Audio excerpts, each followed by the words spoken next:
నారా చంద్రబాబు నాయుడు గారు నాయకత్వంలో 2 సంవత్సరాలు పరిపాలన పూర్తవుతుంది.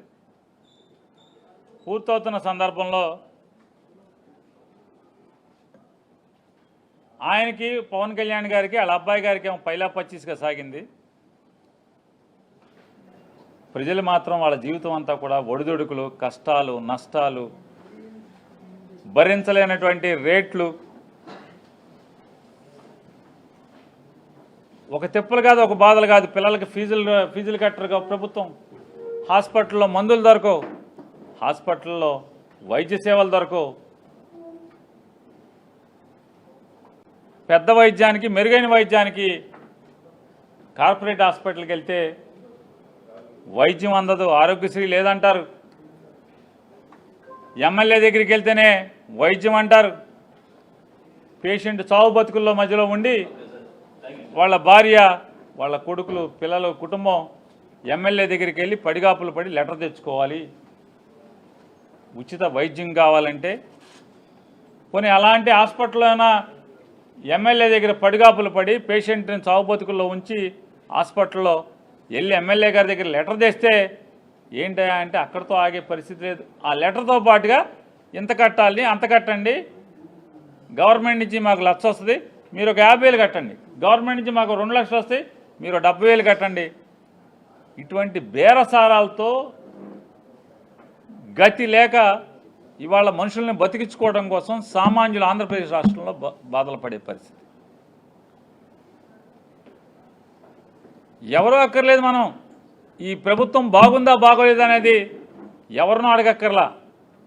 2 సంవత్సరాలు 4వ తారీఖుతో పూర్తయి 5వ తారీఖు నుంచి 3వ ఏడులోకి అడుగు పెడతాంటే నారా చంద్రబాబు నాయుడు గారు ఈ రోజు దాకా 2 ఏళ్ల పండగ కూడా చేసుకోలేనటువంటి పరిస్థితి, ఆలోచనలు కూడా లేనటువంటి పరిస్థితి. ఎందుకని? వాళ్ళ అంతరాత్మకు వాళ్ళకి తెలుసు. నారా చంద్రబాబు నాయుడు గారి అంతరాత్మకి ఈ రాష్ట్రాన్ని సర్వనాశనం చేశాను, 2 ఏళ్లలో జగన్మోహన్ రెడ్డి గారు 5 ఏళ్లలో చేసినటువంటి ప్రజా సంక్షేమం కోసం చేసిన అప్పు కంటే కూడా ఏ సంక్షేమం అమలు చేయకుండా ఒక్క పెన్షన్లు మాత్రమే ఇస్తూ జగన్ గారి చేసినటువంటి అప్పుని 2 ఏళ్లకే నిండకుండానే దాటేశాను. ఆ డబ్బు ఏం చేశామంటే కనపడిన పరిస్థితి. ఒక్క అమరావతి పేరుతో సెల్ఫ్ సస్టైన్డ్ క్యాపిటల్ అని చెప్పి ఒక్క అమరావతి పేరుతోనే 1,00,000 కోట్ల రూపాయలు అప్పులను తీసుకొచ్చిన పరిస్థితి. ఎక్కడ దాకా ఎందుకు?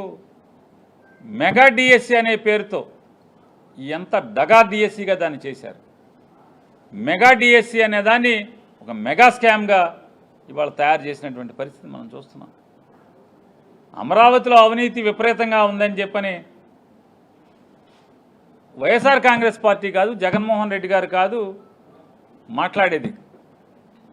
సాక్షాత్తు ఆ 29 గ్రామాల్లో ఉన్నటువంటి రైతాంగం ఎవరైతే భూములు ఇచ్చి ఇబ్బందులు పడుతున్నారో, ఈ రోజుకి ఫ్లాట్ ఎక్కడో తెలియదు. సినిమా ప్రొడ్యూసర్లకైతే ఫ్లాట్ ఎక్కడో తెలుస్తుంది.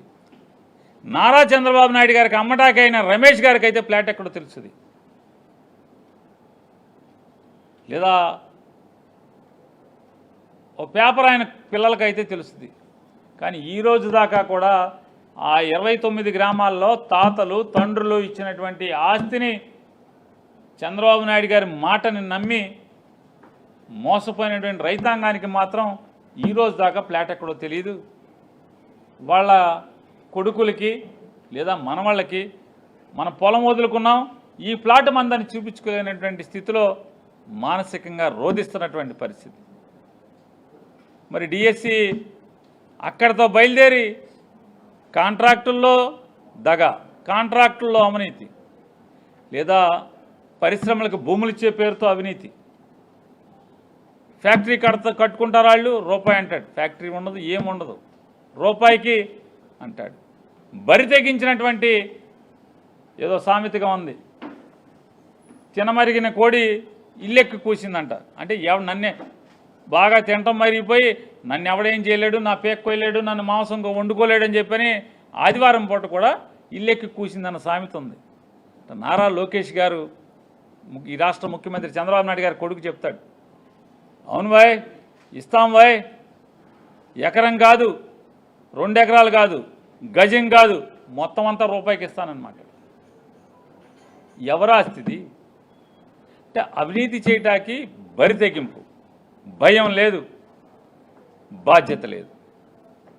ఆఖరికి ఈ సమాజానికి పిల్లల్ని అంటే ఈ సమాజానికి పౌరుల్ని, ఉత్తమ పౌరుల్ని, ఉత్తమమైనటువంటి ఉద్యోగస్తుల్ని, ఇంజనీర్లని, డాక్టర్ని, సైంటిస్టుల్ని, న్యాయవాదుల్ని ఇలా వారు వీరని లేకుండా సమాజానికి మంచి పౌరుల్ని తయారు చేసి బయటికి పంపాల్సినటువంటి విద్యా వ్యవస్థలో కూడా స్కాములు చేసేటువంటి దౌర్భాగ్య స్థితి వాళ్ళ నారా చంద్రబాబు నాయుడు గారి ప్రభుత్వం. వీడిలో స్టేట్ ఫస్ట్ ఎవడొస్తాడా అంటే అందులో పనిచేసేటువంటి కాంట్రాక్ట్ ఎంప్లాయీకి స్టేట్ ఫస్ట్ వస్తుంది. ఎక్కడని చోద్యం మనకు ప్రపంచంలో ఎక్కడా కనపడదు. లక్షల మంది పరీక్ష రాస్తారు, మెరిట్ లిస్ట్ పెట్టరు.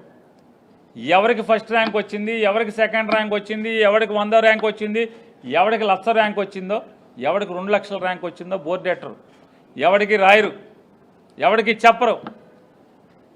ఆఖరికి సాక్షాత్తు హైకోర్టు మీరు మెరిట్ లిస్ట్ ప్రకటించండి అంటే కూడా ప్రకటించకుండా కోర్టును కూడా కాలిగోటుతో సమంగా చూసినటువంటి ప్రభుత్వం. ఆఖరికి నిస్సహాయ స్థితిలో బెంచ్ మీద నుంచి ఆ జడ్జి గారు ఎన్ని మురికి తిట్లు తిట్టాలని తిట్టాడా ఐఏఎస్ ఆఫీసర్లని ఆయనకున్నటువంటి విద్యాశాఖ మంత్రి. అయినా భయం లేదు, వెరుపు లేదు, బరి తెగింపుకి. మెరిట్ లిస్ట్ లేకుండా మెరిట్ ఎగ్జామ్ కండక్ట్ చేయటం ఏంటో ఎవరికి ప్రపంచంలో అర్థం కాదు. మెసేజ్ వస్తుందంట, యు ఆర్ సెలెక్టెడ్. ఎవడాడు యు ఆర్ సెలెక్టెడ్? ఎవడాడు? ఎందుకు సెలెక్ట్ చేశారు? ఏ కేటగిరీ కింద సెలెక్ట్ చేశారు? ఓపెన్ కాంపిటీషన్లో సెలెక్ట్ చేశారా? బీసీ కేటగిరీ కింద సెలెక్ట్ చేశారా? ఎస్సీ కేటగిరీ కింద చేశారా? ఎస్టీ కింద చేశారా? లేదా వికలాంగుల కింద చేశారా? స్పోర్ట్స్ కోటాలో చేశారా? ఏమంతా మాయా మత్స్యంద్ర. ఇంతకన్నా పచ్చి మోసం దగా ఇంకేం కాలే. అంటే దిగజారి చంద్రబాబు నాయుడు ప్రభుత్వం దిగజారి అవినీతి చేస్తుంది, భ్రష్టుపట్టిస్తుంది. అంతకాకి ఈ డిఎస్సి జరిపినటువంటి ఈ మెగా డిఎస్సి, మెగా స్కామ్ కంటే ఇంకా మనకేం కావాలి ఈ రాష్ట్రంలో? ఎంత మోసగారి ప్రభుత్వం అంటే ఎన్నికల్లో జగన్ కన్నా మేము ఎక్కిస్తామని చెప్పారు.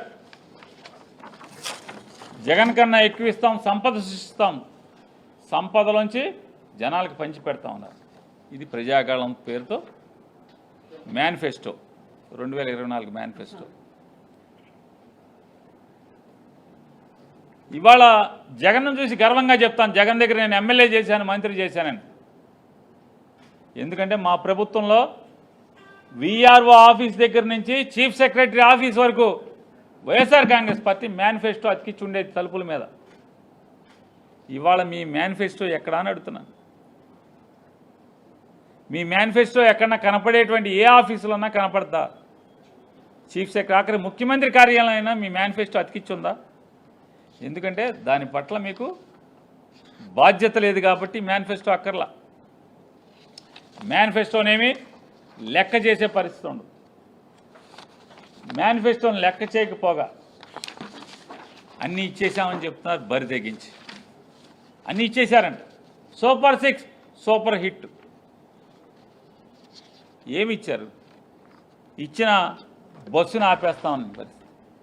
ఆడవాళ్ళకి ఇచ్చినటువంటి బస్సు వల్ల మొదటి పేజీ అడ్వర్టైజ్మెంట్, ఓట్లేసే రోజు, జనం ఓట్లేసే రోజు మొదటి పేజీ అడ్వర్టైజ్మెంట్.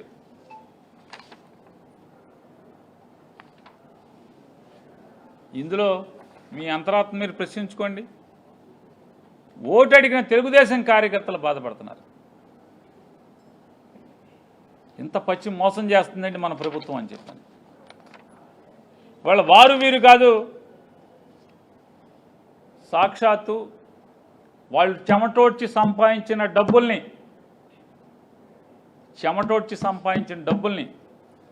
పార్టీ ఫండ్కి ఇచ్చి, లేదా వాళ్ళు స్వచ్ఛందంగా ఎలక్షన్లు అప్పుడు ఖర్చు పెట్టుకున్నాం, లేదా విదేశాల్లోంచి వాళ్ళు ఆఫ్రికాలో ఉన్నా, డల్లాస్లో ఉన్నా, లేదా కెనడాలో ఉన్నా, ఏ దేశంలో ఉన్నా వాళ్ళు సంపాదించిన డబ్బులందరూ తలాకాసి తీసుకుని వచ్చి ఇక్కడికి హైదరాబాద్ నుంచి, మెడ్రాస్ నుంచి, గుంటూరు నుంచి, బెంగళూరు నుంచి, ఢిల్లీ నుంచి, బొంబాయి నుంచి ఎక్కడ పడితే అక్కడ ఈ రాష్ట్రంలో ఓటున్నోళ్ళు కుర్రోళ్ళు ఎక్కడుంటే, లేదా ఆడపిల్లలు యువతి యువకులు ఎక్కడుంటే అక్కడి నుంచి అన్న ఫ్రీగా బస్సుగా పెట్టి తీసుకొచ్చి తెలుగుదేశం పార్టీకి ఓటేయించినటువంటి ఔత్సాహికులు ఎవరైతే వాళ్ళందరూ ఉన్నారో, కష్టపడిన వాళ్ళందరూ ఇవాళ నరక యాత్ర అనిపిస్తున్నారు మానసికంగా. ఎందుకంటే వాళ్ళకి ప్రభుత్వం నుంచి ఏ పని కావాలన్నా కూడా డబ్బు లేనిదే పని అవ్వట్లేదని చెప్పనేది బాధ. అరే మా చెమట వచ్చిన డబ్బులతో ఎలక్షన్కి వీళ్ళకి చేసి పెట్టాం కదా, కష్టపడ్డాం కదా. టికెట్ ఎంత అయింది? డల్లాస్ నుంచి టికెట్ అయింది, అమెరికా నుంచి టికెట్ ఎంత అయింది, లేదా అమెరికాలో మిగతా రాష్ట్రాల నుంచి, ఆస్ట్రేలియా నుంచి, మెల్బోర్న్ నుంచి ఎంత అయ్యి ఉంటుంది, కెనడా నుంచి ఎంత అయ్యి ఉంటుంది, ఆఫ్రికా నుంచి ఎంత అయ్యి ఉంటుంది, దుబాయ్ నుంచి, ఓమన్ నుంచి ఎంతెంత టికెట్లు పెట్టుకొచ్చాము, మళ్ళీ వెళ్ళాము. ఇవాళ మా ఆస్తులు ఆక్రమిస్తున్నారు ఎమ్మెల్యేలు అని చెప్పని కన్నీరు మున్నీరు అవుతున్నా పట్టించుకునేవాడు లేడు.